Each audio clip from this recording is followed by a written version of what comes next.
Почему так жарко?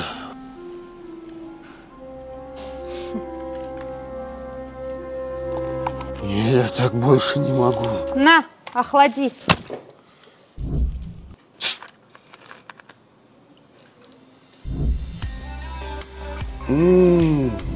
Гениально.